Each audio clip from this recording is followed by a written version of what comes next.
xoşbəxtlik yoxdur. Valideynlər narahatdırlar uşaqlarından, çünki etibar etmirlər onlara. Onsuz da kainat hər şeyi sənsiz idarə eləyir. Nə gözəl. İndi təzə bir şey tapsan, vaxt var, propranın içində maşın saxlamısan. Nə qədər də özünü insanlara uğuru göstərsən, səhər-səhər yuxudan duranda güzgü özünə baxanda osan sən. Naşükür olmuyor. Heç şair özü də vaxtı ilə bu kəlməyə bir qafiyə tapa bilmədi. Xoşbaxtlıq, xoşbaxtlığın. Bu introydu. İndi isə tətbiqin özü.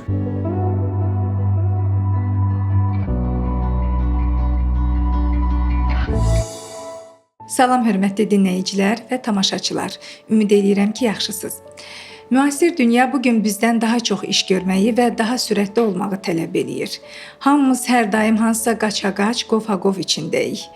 Keçmişin qayğıları, kaşkilər ya da gələcəyin nigarançılığı bizi tamam əldən salır. Və dahi filosof Senekanın belə bir fikri var idi ki, biz öz real həyatımızdan daha çox xəyallarımızda əziyyət çəkirik. Bəs gəlin görək, bu xaosun içində daxili huzurumuzu, sakitliyimizi necə qoruyub saxlaya bilərik? Bugün bu suallara cavab axtaracağıq. Qonağımız isə çox maraqlı bir insan, daxili sakitliyin yollarını və zehnin dilini ən yaxşı bilən mütəxəssislərdən biri, transformativ koç, psixoloq, meditasiya eksperti, hörmətli Anar Məmmədovdur. Anar bəy, xoş gəlmisiniz. Xoş gördük. Sizi görmək burada çox xoşdur. Təşəkkür edirəm. Çox ciddi mövzu ətrafında söhbət eləyəcəyik. Bəli. Siz bizə hər şeyi ətraflı izah eləyəcəksiniz. Bugün müasir insan niyə bu qədər gərgindir? Dahi Sokratın bir məşhur ifadəsi var. Onu xatırlayaq. Deyirdi ki, sorğulanmayan həyat yaşamağa dəyməz. Biz bugün daha çox öz həyatımızdan daha çox başqalarının həyatını sorğu-sual edirik. Bəli. Və bu bizdə müəyyən bir stres və gərginlik gətirə bilər. Hətta baş verməmiş gələcək haqqında da düşünürük, qara-qara planlar qururuq. Ssenarilər çox vaxt da neqativ tərəfə bizi yönəldir. Çox qəribədir ki, neqativə getmək insan xisləti üçün elə bir ki, daha asandır. Bu müasir insan bugün niyə bu qədər gərgindir? Biz texnologiyanın qurbanıyıq, yoxsa sadəcə öz zehnimizin tələsinə düşmüşük? Çox sağ olun sualınıza görə. Çox mərtəbəli bir sual verdiniz. Əslində bunun səbəbləri çoxdur. Birincisi, biz artıq çox sürətli bir əsrə qədəm qoymuşuq. Bu sürətli əsrdə həm hadisələr, həm məlumatın həcmi, hansı ki bizim belə deyək də beynimizə daxil olur. Onlar çox vaxtı biz onları həzm eləməyə çatdırmırıq. Və bu səbəbdən bizim işimizdə daxili belə deyək də trevoqa yaranır, təşviş yaranır, gərginlik yaranır. Bəli, və o gərginliyi çox vaxtı belə deyək müxtəlif psixoloji dairələrdə belə bir gözəl söz var, şuuraltı. Amma o şuuraltını çox adam belə deyək də ortaya çözüb çıxartmır ki, bu nə olan bir şeydir də. Mən ona deyirəm belə deyək də fonda olan hisslər. Hansısa bir fonovu hissdir insanda, o daimi o gərginliyi onun içində yaşayır və insanda belə bir hiss yaranır ki, mən bunu çatmayacağam etməyə, yaxud mən bunu düz etməyəcəm və yaxud bunu düz nəticəyə gətirib, istədiyim nəticəyə gətirib çatdıra bilməyəcəm. Yəni həyatın həddindən artıq sürətli olması birinci səbəbdir. İkinci səbəb məlumatın həddindən artıq çox olmasıdır. Üçüncü səbəb də belə deyək də bizim tək bizdə yox, bəşəriyyətdə deyərdim ki, cəmiyyətdə belə bir anlayış yaranıb ki, artıq biz virtual dünyaya qədəm qoymuşuq və virtual dünyada yaşayırıq. Aparıcı universitetlərinin araşdırmaları nəticəsinə görə bu gün insan virtual dünyada özü ilə 80% zamanını danışır və 20% yalnız ətrafındakı insanlarla danışır. Bu deməkdir ki, bəli, biz öz içimizdə özümüzə bağlanırıq və öz içimizə gedirik. Yəni süni introvert kimi demək olsa bir süni introverti çeviririk və çox vaxtı cəmiyyətlə artıq ünsiyyət qurma bacarığımız pozulur, anlama bacarığımız pozulur, geri dönüş bacarığımız pozulur və biz öz daxilimizdə olan inanclarla yaşayırıq. Bu azmış ki, biz əvvəl əgər hansısa bir çərçivə səviyyəsində hansısa bir tədris alırdıqsa, hansısa bir biliyi alırdıqsa, adət-ənənəyə yiyələnirdiksə, bugün o çərçivə pozulub. Yəni bugün biz həm hansısa başqa bir ölkənin mədəniyyətinə də baxa bilirik, xoşumuza gəlirsə onu qəbullanırıq və yaxud hansısa bir xalqın mədəniyyətinə baxırıq və bizim beynimizdə o düzgün və yaxud yanlış çözmə səhrədi yoxdur. Biz sadəcə onu özümüzə belə deyək də geyinirik ki, hə, tamam, bu mənə uyğundur, mənim xoşuma gəlir, mən bunu eləyəcəm. Amma çox vaxt mənim xoşuma gələn bir şey mənim sağlam şuuruma ola bilər ki, qulluq etməsin və problem yaratsın. Və bu bizdə artıq yanlış inanclar yaradır. Yanlış inanclar da üçüncü bir mənbəyidir, hansı ki, indiki zamanda bizim daxilimizdə təşviş, təlaş, stres yaradır və biz bunlardan daimi azad ola bilmirik. Və axırıncısı, bu da inanclardan belə deyək də qaynaqlanır. Bəli, çox sağ olun. Odur ki, bizim daxilimizdə xarizma yaranır, ambisiya yaranır, nə bilim, irəli getmək yaranır və bu da qaynaqların eqoizmin ətrafında. Yəni biz yanımızdakı insanları düşünmürük, biz yalnız özümüzü düşünürük və sosial şəbəkələrdə də, bəzi sosial şəbəkələrdə əksəriyyətində bunun təbliğatı gedir. Özünü sev, özünə məhəbbət göstər, nə bilim, belə bir şeylər elə və bunlar doğru bir şeylərdir, amma doğru formatda çatdırılmır insanlara. Necə çatdırılır o önəmlidir və hansı qaynaqdan alırsan bu informasiyanı? Bəli, yəni o çox nazik bir xəttdir. Eqoizmlə özünə məhəbbət o çox nazik bir xəttdir. Onu pozmaq olmaz. Ona görə insan ilk öncə özünü anlamalıdır, ikinci mərhələdə özün qəbullanmalıdır, üçüncü mərhələdə içində razılaşmalıdır ki, hansı səhv bir məcazi mənada proqramlar var, onlardan azad olsun və ondan sonra başlasın özünü sağlam sevməyə, özünü xəstə sevməyə yox. Xəstə eqoizm yox, sağlam eqoizm bizə xidmət eləyə bilər. Yəni bizim irəliyə getməyimizə, parlamağımıza, seçdiyimiz sahədə addımlar atmağımıza kömək eləyə bilər. Amma bu dediyiniz kimi, indi bunu biz mütəxəssislə aydınlaşdırmalıyıq ki, bu ego bizə xidmət eləyir ya yox. İndi mütəxəssislər də çoxdur, bəli, çox sağ olsunlar, kömək eləyirlər. Bayaq bir maraqlı məqam oldu ki, stresin qaynağı və sadaladınız ki, hansı səbəblərdən biz müasir insan stresdə olur. Ən əsasları, yəni belə çoxdur, amma onlar ən əsasları. Və siz dedikcə, avtomatik beynimdə bir məsələ də ortaya çıxdı. Müqayisə məsələsi, Anar bəy. Biz müqayisə elədikcə özümüzü, bayaq siz digər xalqları da misal göstərdiniz. Biz özümüzü başqa bir kəslə müqayisə eləyəndə, elə digər xalqlarla da, bəli, informasiya çoxdur. Yəni hər yerdən gəlir. Biz bugün ailələrdə uşaqları da qoruya bilmirik mənfi informasiyalardan. Bəs bu müqayisə məsələsinə gəlin toxunaq. Müqayisə eləmək nə qədər doğrudur? Bu da bizdə hər hansı bir fon stresi, gərginliyi yaşada bilər? Bəli, yaşadır da, yaşadacaq da. Bunun deyim ki, bir ilacı yoxdur. Sadəcə o müqayisə həmişə insanlarda olub. O da yenə deyirəm eqoizmlə irəli gəlir. Müqayisə psixologiyası deyilən bir anlayış var bizdə, kognitiv psixologiya elmində.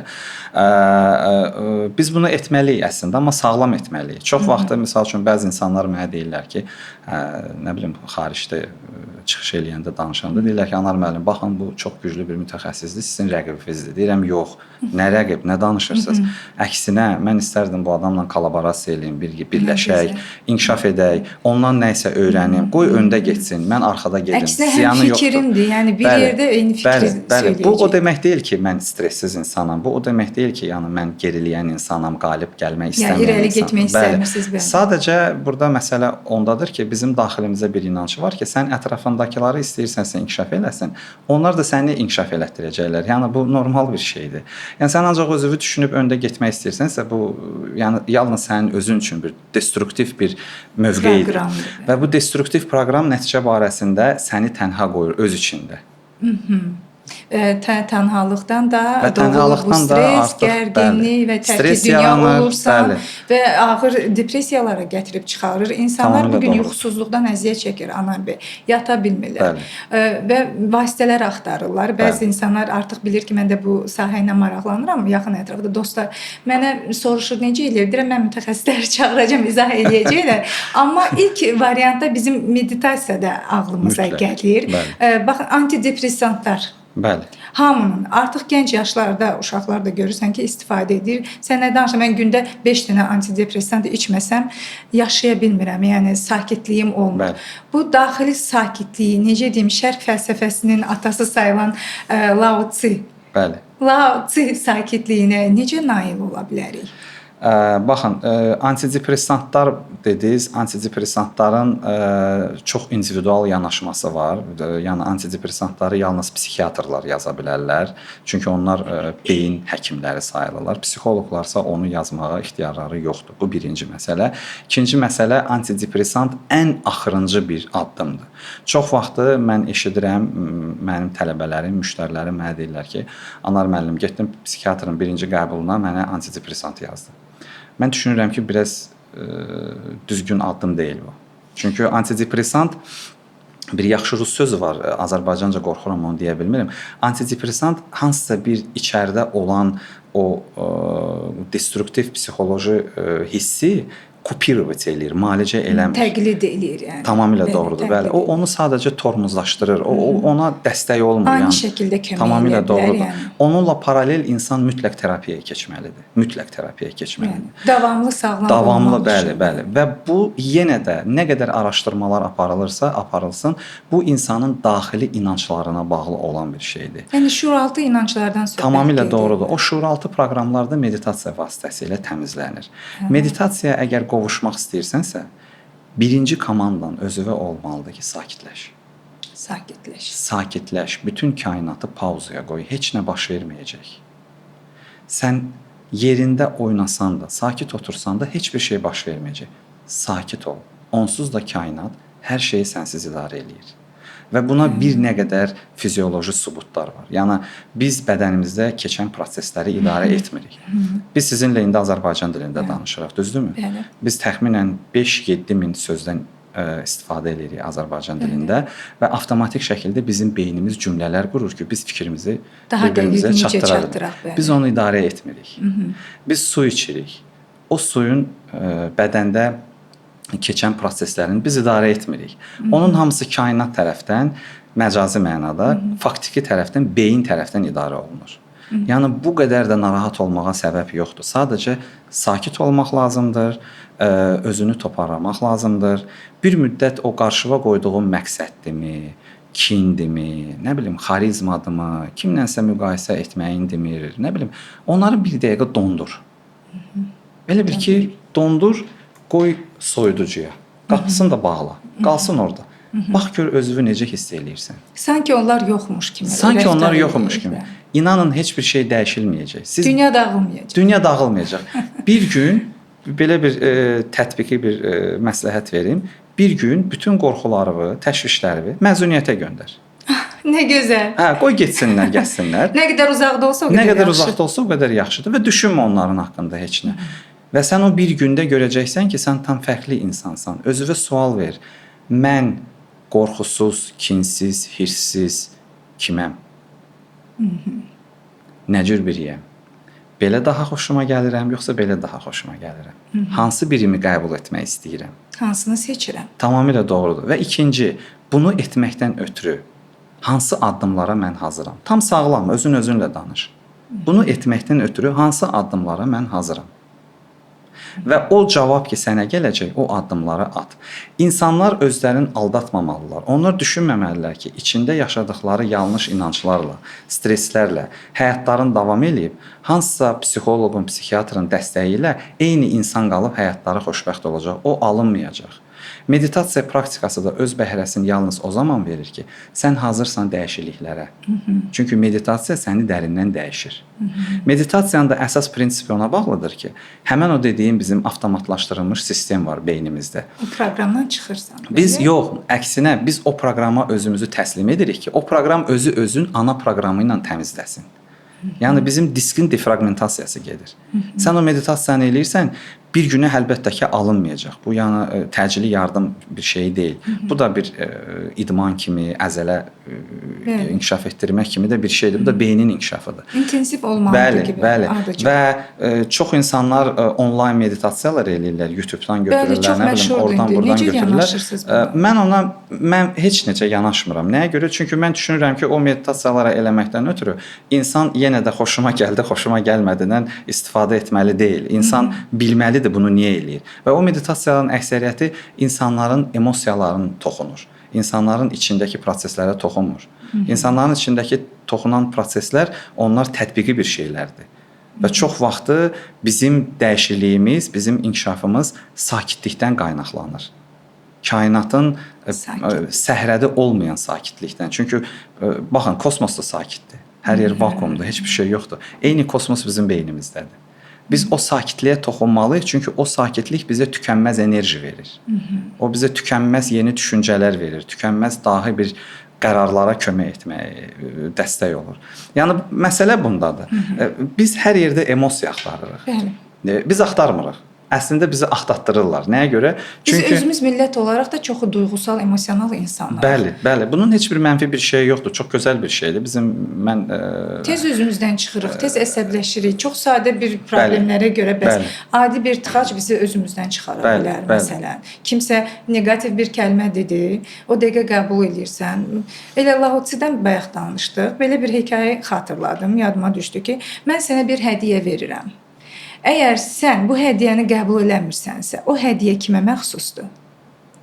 Sənin özünə, elə deyilmi? Bəli. Əgər o neqativ kəlməni bizə dedi, biz onu qəbul eləyib onunla razılaşmırıqsa, deməli o bizə aid deyil də. Burada sakitliyimizi qorumaq olar elə belə hekayələri xatırlayaraq. Əlbəttə. Amma bilirsiniz, bizim beynimiz biraz zehnimiz daha mürəkkəb bir mexanizmdir. Təkcə sözlə, təkcə manifestlə, afirmasiya ilə bu işləmir. Yəni bəzi hallarda içində susmağı bacarmalısan. O susmaq tətbiq texnikaları da tənəffüs texnikası ilə əldə olunur, idmanla əldə olunur, həyat tərzinin dəyişilməsi ilə əldə olunur. Yəni bunlar təkcə meditasiya deyil, kompleks şəkildədir. Çünki biz düşündüyümüzdən qat-qat böyük bir varlığıq və nə qədər də içimizə daldırırıq, bir o qədər yeni kainatlar açırıq. Bu elmi nəzər bugünkü gündə aparıcı dünya psixologiya dünyasının alimləri deyirlər ki, biz insanın psixologiyasını yalnız 10% açmışıq. 90% hələ də bağlıdır bizim üçün. Hələ də bağlı bir boksdur. Biz onu hələ açmamışıq. Və bu hamımıza məxsusdur. Hər bir insana məxsusdur. Bizim hamımızın bir enerjimiz var. Hamımızın bir biliyi var.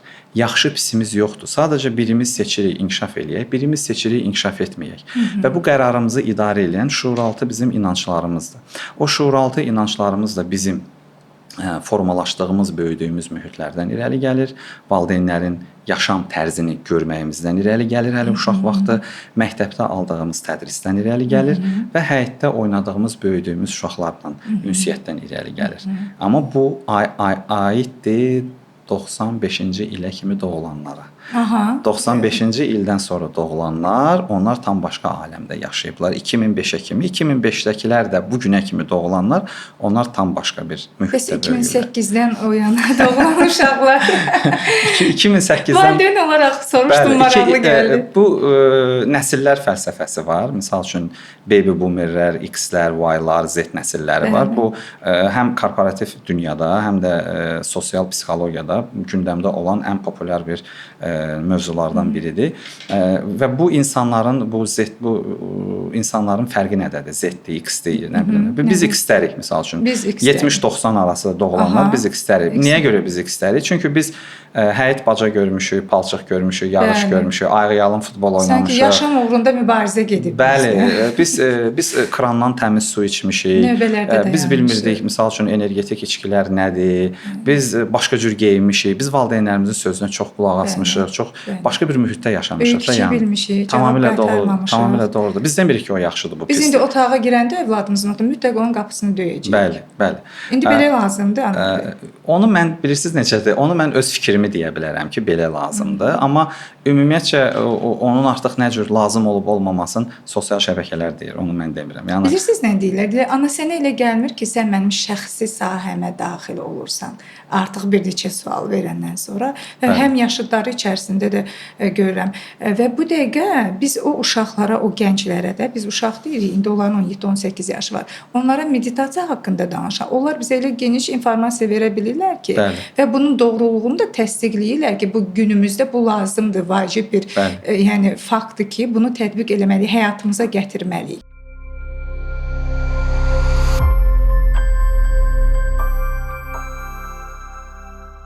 Anar bəy, siz mütləq şəkildə qeyd elədiniz ki, bu gün stressdən, gərginlikdən qurtulmağın yollarından həm də biri də meditasiyanı savadlı şəkildə bilmək və həyatına daxil eləməkdir. Mütləq. Və siz tez-tez sakitlikdən danışırsınız, daxili sükutdan söhbət gedir.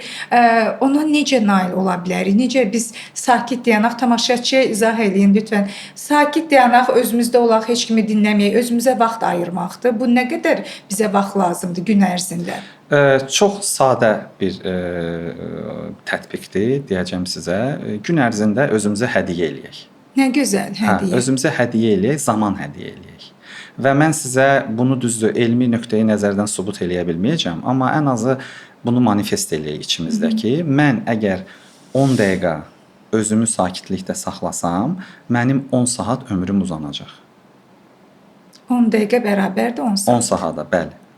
Və bu sözsüz ki, məcazi mənada gedir də. Sözsüz ki, kritiklər desə ki, bunun çıxardın, nəsə sübutun göstərdin, onu gərək biz hansısa bir elmi araşdırmaları tapaq, qoyaq ortaya. Amma bu həqiqətən belədir. Çünki bizim mərkəzi sinir sistemimizə sakitlik çox böyük təsir göstərir və enerji qənaət olur. Bu introydu. İndi isə tətbiqin özü. Gün ərzində biz nə edirik? Sadəcə hansısa bir saat seçirik. Günorta saatları və ya axşam saatları. İstənilən vaxt bizə uyğundur.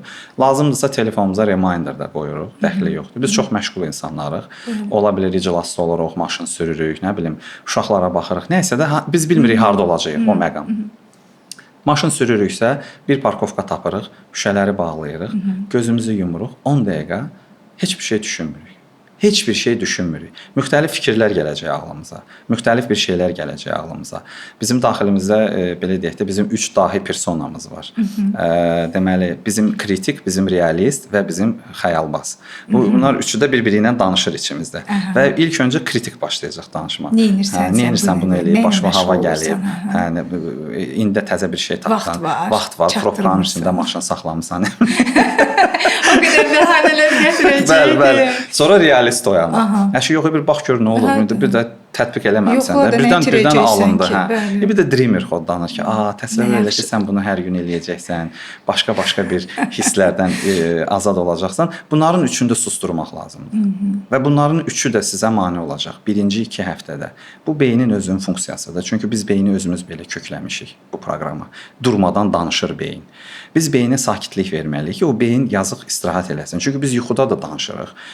Belə də danışırıq. Yuxumuz da çox vaxt insanlar yuxudan dururlar. Deyirlər ki, vallahi elə bir heç yatmamışam. Yorğunam. Elə bir məni gecə döyüblər. Çünki biz danışırıq. Aqressiv oyanırıq yuxudan. Bəli, tamamilə doğrudur. Və bu bizim bu hərəkət evdə də, məsəl üçün telefonu sakitə qoyursan, girirsən bir otağa, sakit pəncərənin qabağında oturursan, bax belə, baxırsan bax o gözünün önündəki landşafta. Ya da istəyirsən bir şəkil seç, o şəkilə bax. Ya da istəyirsən bir musiqi qoy, otur o musiqiyə qıl. Amma emosiya gətirməsin səni. Ya da pəncərədən səmaya baxa bilərik, yəni göy üzünə baxa bilərik. Bəli, çox gözəl. Onu da olar. 10 dəqiqə hər gün. Bu birinci addımdır. Orada nəyəsə nail olsalar, bizi taparlar, biz onu ikinci addımında deyərik. Sonra üçüncüdür. 7-ci addıma çatan insan ümumiyyətcə 100 ildən artıq yaşayır. Şəkər, ürək xəstəliyi, insult, onkologiya bilmir nədir. Başa düşürsüz? Bugün alimlər artıq, Alman alimləri sübut eləyiblər ki, onkologiya xəstəliyini tutan insanların hamısı həyatının hansısa bir hissəsində dərin depressiyadan keçiblər.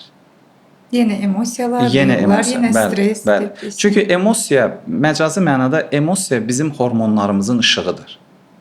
Biz o emosiyaları idarə eləyəndə hormonlarımızı idarə eləyirik. Hormonlarımızı idarə eləyəndə bioloji prosesləri bədənimizin içində tənzimləməyə başlayırıq. Buna biz yalnız meditasiya ilə nail ola bilərik. Heç bir medikamentozlu sistem, heç bir afirmasiya, özünlə səhərdən axşamacan danış, illərlə terapevtə get. Sən özün dəyişilmək istəmirsənsə, heç bir şey dəyişilməyəcək.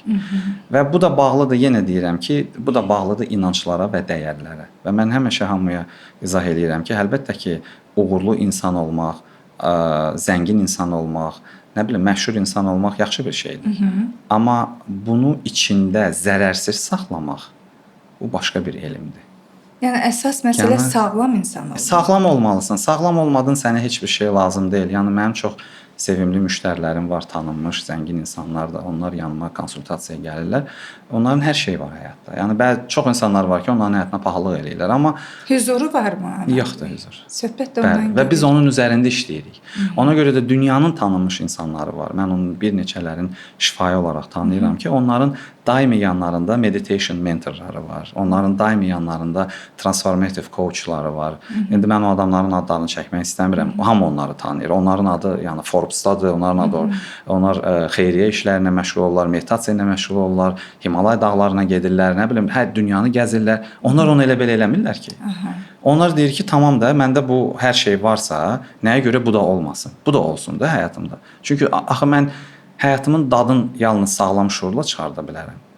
Mən həyatımın dadını alkoqolla, siqaretlə, destruktiv hərəkətlə, destruktiv rejimlə, həyat tərzi ilə çıxarda bilmərəm. Axı sən nə qədər də özünə hədiyyələr alsan, nə qədər də özünü insanlara uğuru göstərsən, səhər-səhər yuxudan duranda, güzgü özünə baxanda osan sən.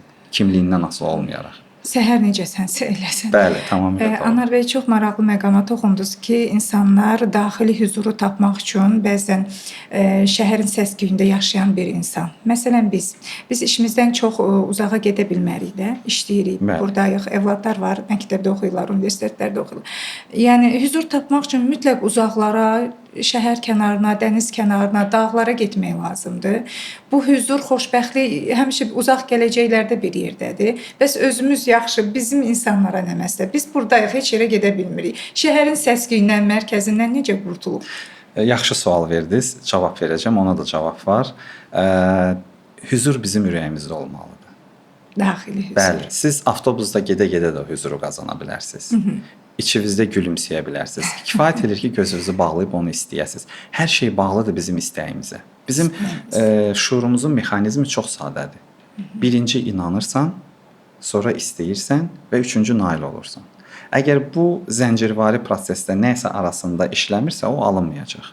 Yəni sən sadəcə istəməlisən bunu. İstə və inan. Və üçüncü addımımızı öyrədiblər. İstə, inan və burax. Təslimiyyətə keç. Gözləntini burax. O da bir nəzəriyyədir, amma bizim indiki danışdığımız bu şuurla bağlı, bu huzurla bağlı buraxmaq olmaz. Onun əksinə biz onu tutub saxlamalıyıq. Nəzarətdə saxlamalıyıq. Bəli, o huzuru nəzarətdə hər bir anda. Məsəl üçün mən də maşın sürürəm, mən də profkada dururam, mən də harasa gecikirəm, dalbadal məni yığırlar. Mən narahat olursunuz, gərginləşirsiniz. Əvvəl olurdum, indi yox. Neçə illər bundan öncə. Yəni sadəcə gözümü bağlayıram, deyirəm ki, sakit ol. Sən idarə eləmirsən bu prosesi. Sadəcə yolunu davam elə. Hamı da sənin kimi öz A nöqtəsinə çatmaq istəyir. Eynən sənin kimi. Maşını sür, rahat get. Yəni təbiətdə heç vaxt tələsmir təbiət. Biz özümüz tələsdirik. Biz özümüz tələsdirik. Bəli, çünki bizim içimizdə qorxular var. O qorxular birdən alınmaz, birdən çatdırmaram. Bəli, tamamilə doğru. Bunlar hamısı xırda-xırda gərginliklər. Ona görə evdə bir künc yarada bilərik, bir qəşəng bir çiçək qoya bilərik, qəşəng şəkil çəkə bilərik. Ora asa bilərik, orada otura bilərik. Hər gün orada oturmalıyıq. Çünki o enerji oraya eyni yerdə, bəli. Ki biz orada oturanda o enerji yavaş-yavaş həmin zonada bizə bərpa o yer bizi tanısın. Bəli, tamamilə doğrudur. Xoş gəlsindir. Xoş gəlmisən buyur, sakitləş. Özümüzə uyğun məkanımız olmalıdır. Bəli, mütləq. Otaq olmasa da belə künc olsa kifayət eləyir də. Yəni o küncdə də biz huzur tapıb xoşbəxt ola bilərik. Bəli. Söhbət gəlib çıxdı xoşbəxtlik mövzusuna. Bu elə dərin mövzudur ki, mütləq ki, xoşbəxtliyə çatmaq üçün əvvəldə dediyimiz bu stressdən, gərginlikdən, təlaşdan, həyəcandan qurtulmaq lazımdır ki, daxili sakitliyə qovuşmalıyıq ki, gələk çıxaq xoşbəxt. Heç mən dəqiq bir buna izah verə bilmirəm. Əlbəttə siz mütəxəssis onu deyəcəksiniz. Heç şair özü də vaxtı ilə bu kəlməyə bir qafiyə tapa bilmədi. Xoşbəxtlik, xoşbəxtliyin hamımız xatırlayır məşhur bir. Axı nədir bu xoşbəxtlik? Bu hardadır? Bu çox uzaqlardadır. Anar bəy, biz buna nail olacağıq ömrümüz boyu. Mümkün olan bir şey. Baxın, mən öncədən istəyirəm bir şey qeyd edim ki, mən indi bu suala cavab verəndə istəmirəm mənim cavabımı kritik eləsinlər və yaxud mənim cavabımı kimsə özünə bir inanca çevirsin. Bu mənim fikir küncümdür bu barədə. Şəxsi fikrimdir, bəli. Uzun illərdir insanlarla bu sahədə işləyirəm. Uzun illərdir özüm bir neçə proseslərdən keçmişəm. Mən də diri insanam, mənim də arzularım var. Mən də xoşbəxt olmaq istəyirəm. Hamı kimi. Bəli, hamı kimi və mən də dünyanı çox dolaşmışam, çox dahi insanlarla danışmışam və Təcrübə barəsində mən bir şey deyəcəm, amma qorxmayın. Təcrübə. Xoşbəxtlik yoxdur. Bəli, xoşbəxtlik yoxdur, xoşbəxtlik bir fakedir. İllüziyadır. Bəli, illüziyadır. Nəyə görə izah edeyim sizə? Çox vaxtı biz o xoşbəxtliyi gözümüzün qarşısında tutub ona doğru qaça-qaça gedirik və bugünkü günümüzü dəyərdən salırıq. Biz xoşbəxtliyə nail oluruq. Bəli, dırmaşırıq o yüksəkliyə. Alpinistlər kimi, Everestə dırmaşanlar kimi. Mən bir dəfə bir alpinistlə söhbət elədim. O Everesti qət eləmişdi. 2 il ora hazırlaşmışdı. Sonra bir 4 ay ora dırmaşmışdı. Sonra ora dırmaşdı, oradan düşdü aşağı və mən onunla görüşdüm. Moskvada yaşayır və mən ona sual verdim ki, necə idi orada olanda? Dedi, vallahi bilmirəm. Mən ora qalxanda xoşbəxt idim, yoxsa onun başında xoşbəxt idim. Amma onu bilirəm ki, o xoşbəxtlik bitdi. Dedim, indi nə hiss edirsən? Deyir, tamam bir boşluq hiss edirəm. İndi hansı zirvəni qət edim içimdə? Dedim, indi ən böyük zirvəni qət etməlisən. Dedi, hansıdır? Dedim, sənin eqondur. Ən çətin zirvə odur. Əgər biz xoşbəxt olmaq istəyiriksə, biz hər günümüzdə xoşbəxtik. Hər bir anımızda xoşbəxtik. Mən həmişə insanlara deyirəm ki, əzizlərim, naşükür olmayın. Heç naşükür olmayın. Niyə? Çünki hərdən hospislərə gedin. Hərdən gedin hospislərə, orada olan insanlara baxın. O insanlar ki, hansı ki bilir ki, onların axırına az qalıb. Onlar hazırlaşırlar o sıçrayışa, o keçidə. Onlara baxın, başqa insanlara baxın. Qalxıb düşən insanlar var. Nə qədər bugün sosial şəbəkələrdə də təbliğat eləyirlər belə bir məlumat ki, tanınmış müğənnilər, idmançılar, zəngin insanlar özlərini intihar eləyirlər. Nəyə görə intihar eləyirlər? Onların hər şeyi var. Depressiya bilirsiniz nədir? Depressiya bir xəttdir. Bu xəttin axırında xoşbəxtlikdir, burasında depressiyadır. Biz bura çata bilməyəndə gedib bura düşürük. Bura çatanda buranı unuduruq. Amma buranı biz tez unuduruq. Bu bir dopamin fontandır. Nə bilim, hansısa bir fontandır. İçimizdə biz onu yaşayırıq. Yəni xoşbəxtlik qalıcı bir Xoşbəxtlik nədir? Bu gün bizim toyumuzdur. Toyumuz oldu, qurtardı, 3 gün keçdi, hər şey adiləşdi. Beyin hər şeyi adiləşdirir. O təliyə düşməməkdən ötürü insan daimi xoşbəxt ola bilər. Əgər öz hər gününü kəşf etsə, əgər içində huzur yaşasa. Əgər hər gün şükr eləyəcək səbəbləri tapa bilsə. Bəli, və o doludur. Çoxdur. Hər bir insanda, hər bir mərtəbəmizdə dəxli yoxdur insanın sosial Bəli, ictimai insandır ya yox, sadə bir insandır, heç bunun fərqi yoxdur. Heç bir fərqi yoxdur. Çünki biz hamımız bir bəşəriyyətdə yaşayan varlıqlar kimi kainatın planının bir hissəsiyik. Başa düşürsüz? Və bir qarışqa meşədə mahiyyət kəsb etmir. Parıldayan qarışqa olsa belə, özündən 100 dəfə ağır çəkini aparan qarışqa olsa belə mahiyyət kəsb etmir. Amma qarışqa şəhəri meşənin içində, meşənin ekosisteminə böyük təsir göstərir.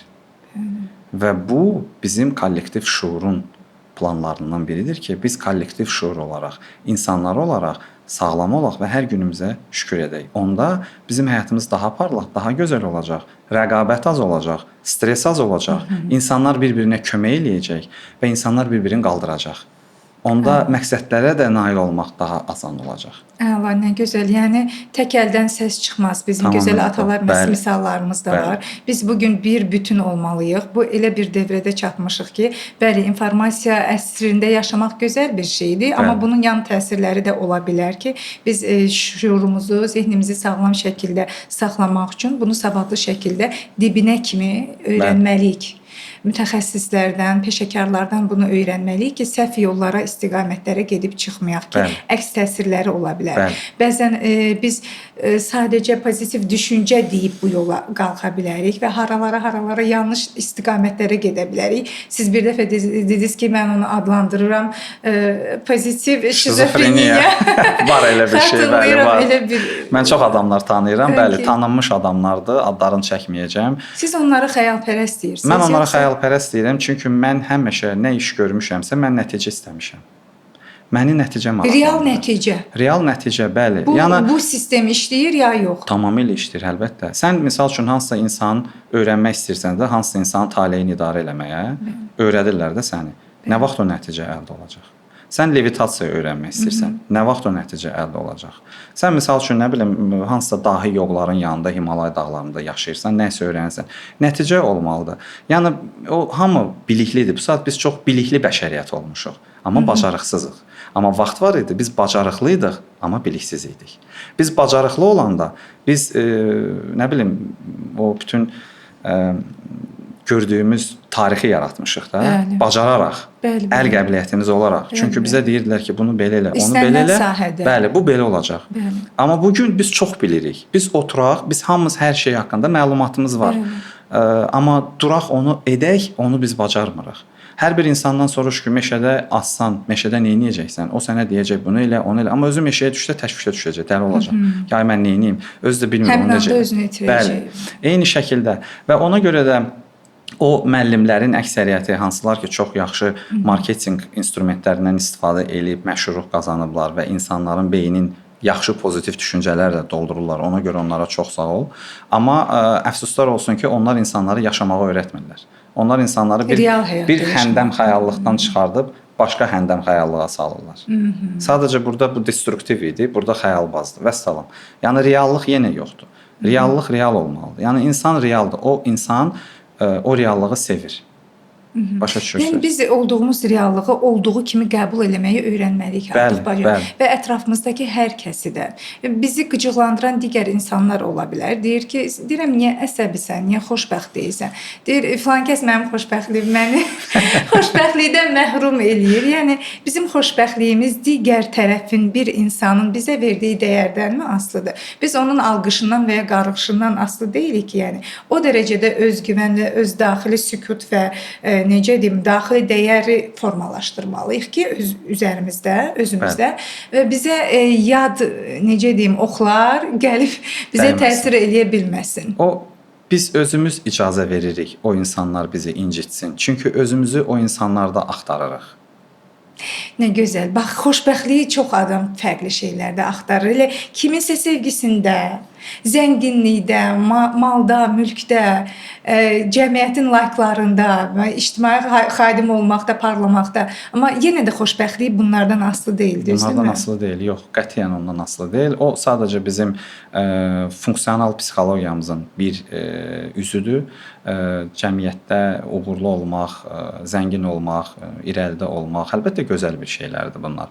Amma bunlardan elə istifadə etməlisən ki, bunlar sənin mən konsepsiyanı dəyişməsin. Yəni səhər-səhər yuxudan duranda, şifanerevi açanda sən orada yüzlərlə maskalar görməyəsən.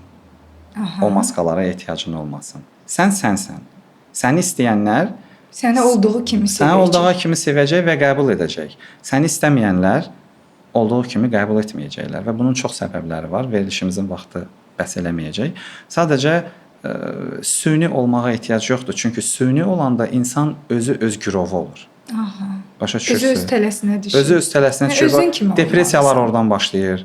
Tənhalıq hissi oradan başlayır. Yalanlar oradan başlayır. Ümumiyyətcə alimlər sübut eləyiblər ki, yalan danışmaq insanın ən böyük destruktiv funksiyalarından biridir beynində. Hər yalan bir stres yaradır. Özdə yalanı beyin silir. Çox vaxt deyirlər ki, yalan hərəkət və yaxud yalan söz 40 gün olar da. Çünki beyin onu silir. Çünki o yoxdur realda. Bizimsə cəmiyyətdə yalanlar aşırı çox artıb. Bu da qorxulardan irəli gəlir. Yəni bizi idarə edən qorxulardır. Əslində insanları öyrətsələr emosional zəka nədir? Düzgün qərar vermək nədir? Stresi idarə etmək nədir? Zamanla ünsiyyət qurmaq nədir? İnsanlar hər şey öyrənəndir. Bu, belə deyək də, yumşaq bacarıqları bizə heç arada öyrətməyiblər axı. Bizə məktəbdə öyrədiblər oxumağı, yadda saxlamağı, pul qazanmağı, ailə üzvü olmağı, uğurlu olması bunu. Amma bizə deməyiblər axı sən o daxilində olan o yanacağı necə düzgün səviyyədə saxlamalısan ki, sən yanmayasan. Çünki bugün korporativ mühitdə də mən müşahidə edirəm. Həm böyük strukturlarda da, həm balaca strukturlarda da insanlarda peşəkar yanma var. Və o peşəkar yanmanın 70% yükü iş yükü deyil, ünsiyyət yüküdür. İş yerində olan ünsiyyət yüküdür. Bu mənim xoşuma gəlmir, o mənim xoşuma gəlir, onunla dil tapa bilmirəm, bununla dil tapıram. Əslində bunlar hamısı yanlış formatlardır. Bunların hamısından tam azad olmaq olar.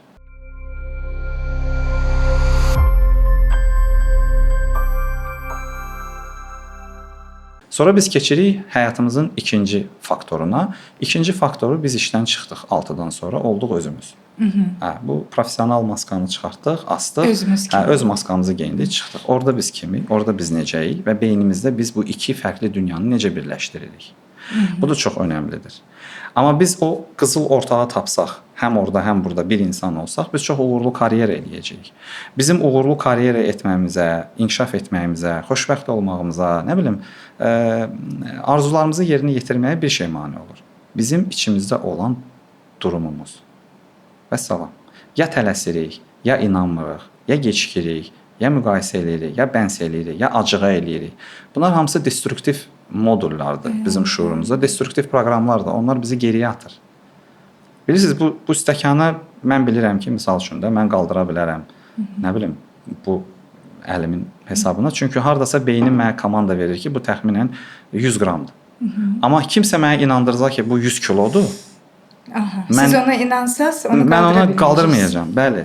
Bu bizim inanclardan irəli gəlir. Yəni eyni şəkildə də biz qarşımıza qoyduğumuz məqsədlərə də o şəkildə nail oluruq. Yəni biz şuur altını, bu şuuru, məntiqli şuuru kompüterə bənzətsək, o sanki kompüterə hansı proqramı daxil edirsə, necə işləyirsə, onu da elə ondan istifadə etmək qaydalarını, qanunlarını bilməliyik, öyrənməliyik. Məntiqlə dostluq eləməliyik. Çox vaxt biz düşünürük ki, məntiqimiz sağlamdır, düzgün məntiqlə hərəkət eləyirik, amma elə deyil. Çünki misal üçün mən özümə sual verməliyəm ki, mən nəyə görə buna inanıram? Çünki bunu kütlə deyir, yoxsa mən özüm bunu anlayıb dərinlə çıxmışam. Mən nəyə görə belə insan olmağı seçirəm? Niyə ona bənzəməliyəm? Niyə mən misal üçün də nə bilim pis insan olmaq istəyirəm? Mən içimdə bilirəm axı mən pis insanam. Mən bilirəm axı mən misal üçün kiməsə pislik eləyirəm və yaxud kiminsə arxasınca danışıram. Bu mənə nə verir? Niyə mən belə eləyirəm? İnsan özünə cavab tapmalıdır. Özünü sorğulamalıdır. Bəli, əlbəttə. O cavab da səmimi olmalıdır. Və əgər o cavab səmimi gəlirsə insana və insan görür ki, o cavab onun xoşuna gəlmir, onu incidir, o halda o insan dərhal yolunu tapmalıdır ki, onu necəsə həll eləsin. Hərə özünə yaxın yol tapır. Kimsə terapevtə gedir, kimsə meditasiya dərslərinə yazılır, kimsə kitablar oxumağa başlayır. Dəyişilməkdən qorxmaq lazım deyil. Bədbəxt qalmaqdan qorxmaq lazımdır.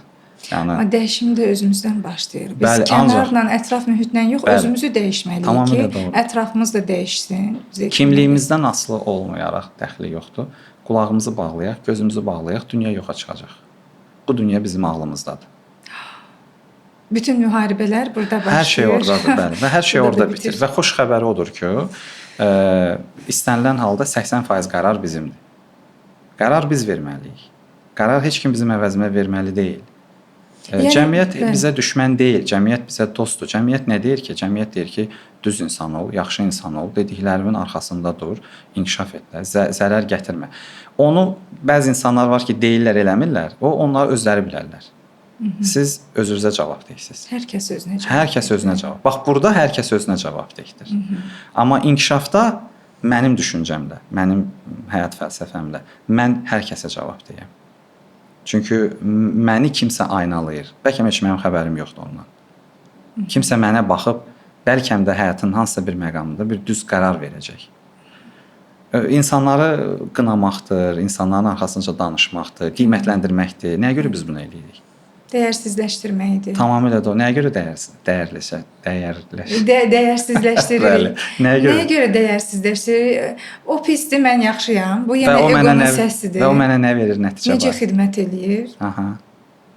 Heç cürdür. Yəni məni yatsıdırır. Müsbət istiqamətdə xidmət eləmir. O məni yatsıdırır. Mənim tənbəlliyimə sponsorluq eləyir. Ki mən bəhanələrdir bunlar sadəcə. Bəli, əlbəttə. Bəhanələrdir. Bəli, yanlış bəhanələr. Biz o qədər bəhanə tapa bilərik ki, mən inkişaf edirəm. Yəni bu idmançı məndən yaxşı idmançıdır. Mən gərək özümə əziyyət verim, onu aşım. Yox, yaxşı idmançı deyil. Onun bəxti gətirib o falan ölkədə doğulub. O zəngin ailədə doğulub. Onun güclü masterləri var. Və bu kimi bəhanələr sonsuzdur. Biz xalq olaraq özümüzə qayıdaq, özümüzdən danışaq. Yenə çox gözəldir. Yox, mən öz xalqım xalqımı çox sevirəm. Siz də Anar bəy. Mən də sevirəm. Və bu xalqın evladı olduğum üçün fəxr edirəm. Mən də, Bizim çox gözəl milli dəyərlərimiz var. Gözəl adət-ənənələrimiz var. Hər şey bizdə var. 7 iqlim qurşağı, hər şey bizdə var, boldur. Amma biz bəzən bunları dəyərləndirə bilmirik. Görməzdən gəlirik bəzən. Sadə şeylərə ilişirik, məişət qayğılarında boğuluruq. Bu rəqabət hissi, qısqanclıq, həsəd ki, hansı mənfi emosiyalar yoxsa mənfi proqramlar deyim, bunlar da bizi bir növ geri aparır, irəliləməyə qoymur və bizi gətirib depressiyaya çıxara bilir. Mən insanlar tanıyıram ki, ətrafımda indi biz valideynik də, məsələn, uşaqları ilə başlayırlar rəqabət eləməyə. Filan kəsin evladı getdi filan yerlərə, sən də eləməlisən. Amma o uşağın elmə həvəsi yoxdur. Onun həvəsi tamam başqa sahəyədir. Məsələn üçün deyirəm də. Biz o uşağı məcbur eləyirik ki, yox sən istəmədiyin yeməyi sanki məcbur yeməlisən. Axı bizim hər birimizin daxilində yaradandan bir potensial var. Bayaq vurğuladınız, biz güclüyük. Sadəcə bunu o potensialı kəşf eləməliyik də hər birimiz özümüzə qarşı diqqətli olmalıyıq. Bəlkə uşaq vaxtı bunun fərqində olmuruq, amma biz böyüyürük, inkişaf eləyirik. Hansısa bir yaş həddində bunu kəşf eləməliyik artıq. Ki valideyn olaraq bunu kəşf eləyəndə də övladımıza da dəstək oluruq, kömək olur və artıq ondan tələblərimiz də biraz sakitləşir, aşağı düşür. Yəni biz evladı sadəcə uğuruna görə şərtli şəkildə sevməliyik. O uğursuz olanda onu sevə bilmərik ki, yəni qəbul eləmək niyə bu qədər çətindir uğursuzluğu? Yaxşı bir mövzuya toxundunuz. Mən Azərbaycanda bir hörmətli təşkilatla yeni bir layihəyə başlamışam. Bu uşaqların 9-cu, 11-ci sinif uşaqların peşəkar orientasiyası üzərində biz işləyirik. Həm psixoloji, həm peşəkar. Ki onlar düzgün fakültə seçsinlər, missiyalarını tapsınlar, düzgün universitet seçsinlər, öz temperamentlərinə, maraqlarına uyğun bir şeylər seçsinlər. Burada sadəcə valideynlərə, gözəl valideynlərə, qayğıkeş valideynlərə, özüm də valideynəm, bir mesajım odur ki, əzizlərim, baxın, məsələ nə yerdədir? Uşaqlar, evladlarımız biz istədiyimizi gec-tez onsuz da eləyəcəklər. Sadəcə onlar 5-6 il ömürlərini itirəcəklər. Çünki o bakalavra qutaranda, o universiteti qutaranda, o deyəcək ki, bu mənim peşəm deyil. Çox vaxtı valideynlərin əksəriyyəti mən bundan üzləşirəm. Uşaqları ya maliyyə göndərirlər, ya həkimliyə göndərirlər, ya idarə etməyə göndərirlər. Nəyə görə? Çünki onlar bilirlər ki, bu sahə həmişə gündəmdə olacaq. Yox, yenə minimal çörəyi olacaq bu adamın. Həm də maddi tərəfi yaxşıdır. Maddi tərəfi də yaxşıdır, bəli. Amma o qədər bir peşələr var ki bugün, o qədər bir peşələr var ki, heç bizim onlardan xəbərimiz yoxdur. O peşələri oxuyan uşaqlara hətta qrant ayırırlar. Hökumətlər qrant ayırırlar, vətəndaşlıq verirlər ki, o onun mütəxəssisi olsun. Çünki dünya çox sürətlə inkişaf edir. Və mən uşaqlarla oturanda, söhbət eləyəndə, valideynlərlə danışanda mən həmişə deyirəm ki, mən səninlə indi danışmıram 2026-da. Mən səninlə danışıram 2032-də. Sən 2032-də dünyanı necə görürsən? Bax, sən bakalavr diplomu ilə çıxmısan, o dünyanı mənə təsvir et. Deyir, mənim məlumatım yoxdur, təsvir edə bilmərəm. Deyirəm, onda get, internetlə söhbət elə və gəl mənə 2032-ci il haqqında məlumat ver. Görüm sən o dünyanı necə görürsən. Onu gör, sonra bugünümüzü danışaq. Çünki biz bugün səninlə bir yerdə nə seçim etsək, bu gedəcək sənin 2032 nəticəyə təsir göstərəcək. Bu belə işləyir. Və orada elə bir peşələr var ki, sən heç bu saat onun fərqinə var deyilsən. Amma sən o peşənin pioneri olacaqsan. Birinci olacaqsan. Valideynlər narahatdılar uşaqlarından, çünki etibar etmirlər onlara. Çünki inanmırlar onlara. Çünki özləri tanımırlar, bəli. Və uşaqların içində bu aqressiya yaradır. Uşaqlar bağlanır onlardan. Və onlar ümumilikdə iki qrupa bölünürlər. Birinci qrup ignor qrupudur. Valideynlərə aqressiya göstərib özlərinə qapanırlar. İkinci qrup təslim olurlar, deyirlər, yaxşı, nə deyirsiniz, onu eləyək. Sözsüz ki, bu iki qrupun içində müxtəlif qruplar da var. Mən ümumi deyirəm bunu.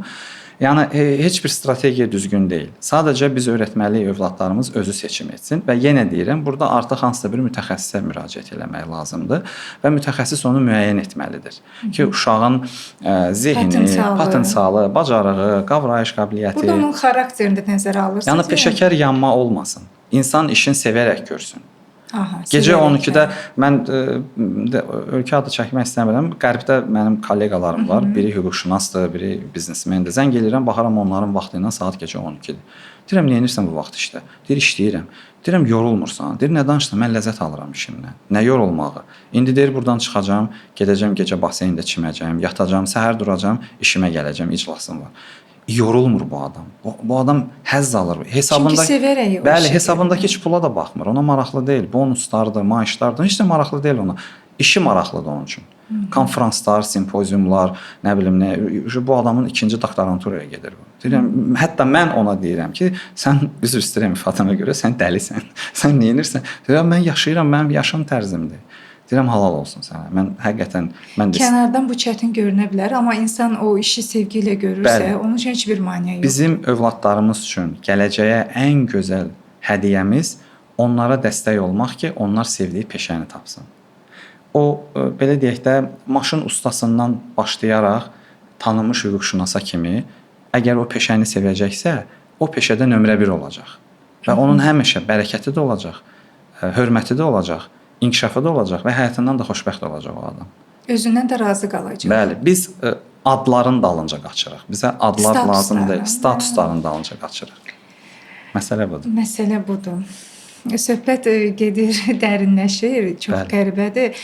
Bəli, bu gün biz valideyn olduğumuz üçün gənclərin taleyi bizi narahat edir. Onların təhsil seçimi, gələcəkdə nüfuzu, bir hansı valideyn istəməz ki, övladı maraqlı, ictimaiyyətə faydalı bir kəs olsun. Biz hamımız bunu istəyirik. Millət olaraq bunu istəmək gözəl bir şeydir. Əlbəttə, hamımız istəyir. Bizim valideyn də digər xalqların valideynlərlə elə fərqləndirən cəhət də budur ki, bu aşırı qayğıkeşlikdən, aşırı sevgidən dolayı inamsızlıq yaranır, siz dediyiniz Bəli. kimi və onlara başlayırıq bu qayğı, bu şəfqət, bu sevgi onlara inkişaf etməyə yox, biraz mane olmağa Bəli. gətirib çıxarır.